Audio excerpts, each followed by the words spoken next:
जितेंद्र हमारे साथ लाइव जुड़ रहे हैं और उनके साथ में रामकिशोर कावरे विधायक हैं परसवाड़ा से और इनको आयुष मंत्रालय का स्वतंत्र प्रभार सौंपा गया है।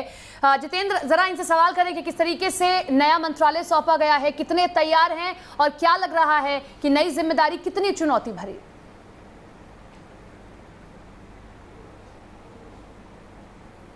बिल्कुल सपना, देखिए हमारे साथ सीधे मंत्री जी जुड़े हुए हैं, रामकिशोर कावरे जी, जो कि आयुष विभाग से जिन्हें स्वतंत्र प्रभार है, साथ ही जल संसाधन मंत्री है। पहले तो आपको बहुत बहुत बधाई सर, 2 महत्वपूर्ण डिपार्टमेंट आपको मिले हैं। बहुत बहुत धन्यवाद सर। क्या सोचा है, अब काम कैसे करना है इन दोनों डिपार्टमेंट्स में, क्योंकि जाहिर सी बात है कि अब चूंकि जिम्मेदारियां काफ़ी हैं, उपचुनाव भी होना है मध्य प्रदेश में और जो आपके विभाग हैं वो भी काफ़ी महत्वपूर्ण होते हैं। देखिए, प्रदेश के मुख्यमंत्री माननीय शिवराज सिंह चौहान जी ने जिस उम्मीद के साथ में ये विभाग मुझे दिया है, निश्चित रूप से मैं उस पर खरा उतरूँगा।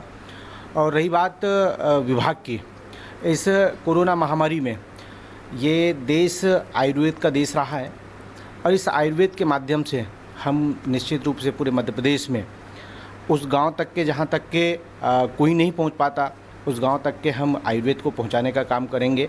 और जो ये महामारी जहां पर ज़्यादा मात्रा में है उस में हम जो आयुर्वेद से बने हुए काढ़ा है उसको पहुंचाने का काम कर रहे हैं। उससे कहीं ना कहीं लाभ मिल रहा है और आयुर्वेद को हम उस स्थान तक पहुंचाएंगे। त्रिकुट चूर्ण की कहीं ना कहीं बात ज़रूर निकल कर आती है, क्योंकि कोरोना का काल चल रहा है और ऐसे में मध्य प्रदेश की सरकार लेकर आई थी और खासतौर पर जो आयुर्वेदिक पर, क्योंकि मध्य प्रदेश देश के प्रधानमंत्री नरेंद्र मोदी ने कही आत्मनिर्भर भारत। अब आयुष विभाग आपके पास है, महत्वपूर्ण जिम्मेदारी बनती है लोगों को आत्मनिर्भर भी करना और खासतौर पर जो पद्धतियां हैं, हमारी पौराणिक पद्धतियां, उनसे लोगों का कोरोना का इलाज करना। देखिए, हमारी पुरानी प्रणाली की जो व्यवस्था है उस व्यवस्था से भी हम जुड़ेंगे और अभी हमारे जितने भी आयुर्वेद जो पुराने हमारे हकीम हैं उनसे भी हम सलाह लेंगे और निश्चित रूप से ये जो हमारा इस कोरोना महामारी में हम कैसे लोगों को ठीक कर सकते हैं, कैसे और अच्छे से कर सकते हैं, ये सारा अभी आपने जो चूर्ण की बात किया, निश्चित रूप से हम सब लोग उसको अभी ले रहे हैं और अभी पूरे प्रदेश में इस चूर्ण का हमने उपयोग किया है, जिसके कारण कहीं ना कहीं हमारे लोगों को लाभ भी मिल रहा है। सर, अगर बात की जाए जल संसाधन भी आपके पास है, जाहिर सी बात है जल संसाधन भी एक बड़ा डिपार्टमेंट होता है। हालांकि एक और मिनिस्टर आपके साथ मौजूद हैं कैबिनेट के साथ, तुलसीराम सिलावट। जल संसाधन, चूँकि मध्य प्रदेश के अगर हम बुंदेलखंड क्षेत्र की बात की जाए तो लगातार यहाँ पर पानी को लेकर काफ़ी लोगों की नाराज़गी रही है, क्योंकि पानी की उपयोगिता नहीं हो पाती है। ऐसे में किस तरह से क्या आइडियोलॉजी तैयार की है कि पानी जन जन तक पहुँच पाए? देखिए, सबसे पहले तो हम किसानों की चिंता करने वाले हैं। मध्य प्रदेश के मुख्यमंत्री माननीय शिवराज सिंह चौहान जी ने जब पहली बार उन्होंने इस प्रदेश के मुखिया के रूप में शपथ लिए थे, तब से लेके किसानों की उन्होंने चिंता की है और हमारा किसान के खेत में कैसे पानी पहुंच जाए इसकी उन्होंने चिंता की है।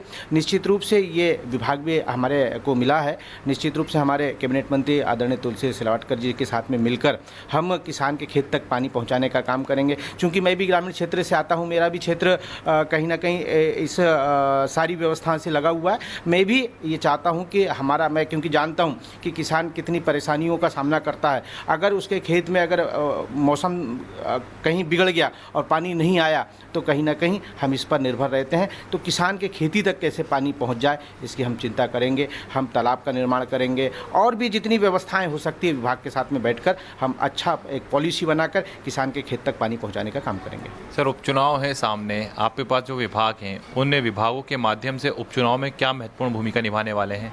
देखिए, चुनाव अलग चीज़ है, विभाग अलग चीज़ है। मुझे सेवा करने का, जनता की सेवा करने का अवसर मिला है। निश्चित रूप से मैं जनता की सेवा करूंगा और कहीं ना कहीं उसका लाभ कहीं ना कहीं प्रदेश को मिलेगा।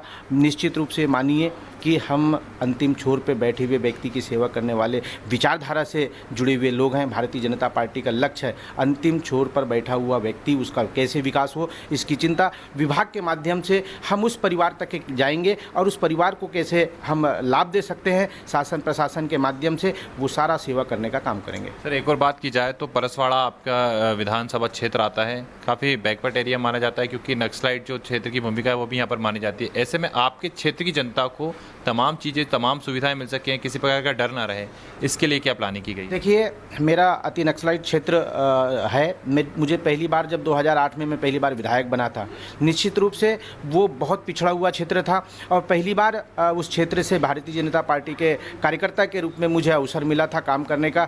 मैंने 5 साल माननीय मुख्यमंत्री शिवराज सिंह जी के नेतृत्व में उस क्षेत्र का विकास किया। जहां पुलिया नहीं था वहां हमने पुलिया बनाने का काम किया था। जहां ग्रामीण क्षेत्र तक के जहां पर सड़क नहीं थी हमने उन्होंने सड़क बनाने का काम किया था और हमारे ग्रामीण क्षेत्र के हमारे जो आदिवासी बाहुल्य क्षेत्र में हमारे आदिवासी भाई हैं उनको हम शहर से जोड़ने का काम किया था और उन तक के सारी व्यवस्थाएं, चाहे सरकार की योजना हो, चाहे बीपीएल कार्ड से लेके बीपीएल अनाज से लेके सारी जितनी भी सरकार की योजना है हमने देने का काम किया है। अभी हमारे प्रधानमंत्री आवास योजना के माध्यम से वो हमारे जनजातीय भाइयों को जहाँ पर आज तक के रहने के लिए छत नहीं था, हमने छत देने का काम किया। तो निश्चित रूप से उस क्षेत्र का विकास करने के लिए हम सब लोग लगे हुए हैं।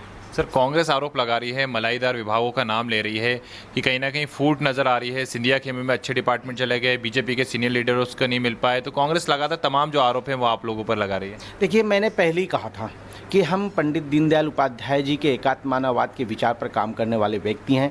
हमें विभाग से कोई मतलब नहीं रहता, हमें सेवा से मतलब रहता है। विभाग से मतलब उनको था, इसलिए 15 महीने आपने देखा सिर्फ वो लड़ते रहते थे कि कैसे ट्रांसफ़र करेंगे, कैसे उसमें से पैसे कमाएंगे, इस पर लगे थे। इसलिए उनके दिमाग में जो जैसा सोचता है वो वैसा बनता है, इसलिए उनकी सोच ही वैसी है, इसलिए वो वैसा बोलते हैं। सर, एक अंतिम सवाल, अब क्या प्राथमिकताएं रहने वाली है इन दोनों विभागों में आपकी, जिसका फ़ायदा मध्य प्रदेश की जनता को मिल सके? देखिए, जल संसाधन के माध्यम से, इस विभाग के माध्यम से मैं उस किसान के खेत तक पानी पहुंचाने के लिए मेरी पहली प्राथमिकता रहेगी कि उस किसान के खेत तक मैं पानी पहुंचाऊंगा। आयुष विभाग के माध्यम से मैं अंतिम छोर पे बैठे हुए व्यक्ति, वो परिवार जहां पर ये प्रदेश हमारा आयुर्वेद से भरा हुआ, हमारा वनों से भरा हुआ ये प्रदेश है, हम उससे नई नई औषधियाँ लेकर आएंगे और हमारे जो आयुर्वेद के क्षेत्र को एक नए आयाम तक के, जैसे आत्मनिर्भर भारत हमारे देश के प्रधानमंत्री जी की जो सोच है उसको हम इस प्रदेश में लाएंगे और इस प्रदेश में आत्मनिर्भर हम आयुष के माध्यम से भी बनाएंगे। बिल्कुल सपना, तो एक महत्वपूर्ण जिम्मेदारी है रामकिशोर कावरे जी के ऊपर, आयुष विभाग दिया गया है। आत्मनिर्भर भारत की भी बात की जा रही है और लगातार जो हमारी वैदिक पद्धतियां हैं उसके द्वारा इलाज करने की भी बात की जा रही है ताकि कोरोना को खत्म किया जा सके। देखना ये होगा कि रामकिशोर कावरे जी को जो डिपार्टमेंट दिया गया है आयुष विभाग का, उस पर चुनौतियां उनके सामने कितनी आती है और उस पर कितना खरा उतरते हैं। यकीनन, और इंतजार करना होगा कि आत्मनिर्भर मध्य प्रदेश की बात जो कही जा रही है बीजेपी की ओर से, उसमें कितनी खरी उतरती है बीजेपी। और आपने बिल्कुल सही कहा कि एक अहम मंत्रालय इनके पास है और अब देखना यह है कि आगे कितनी चुनौतियों को ये स्वीकार करते हैं और किस तरीके से इस पूरे मंत्रालय को लेकर कामकाज करते हैं। शुक्रिया जितेंद्र आपका तमाम जानकारी के लिए, जुड़ने के लिए।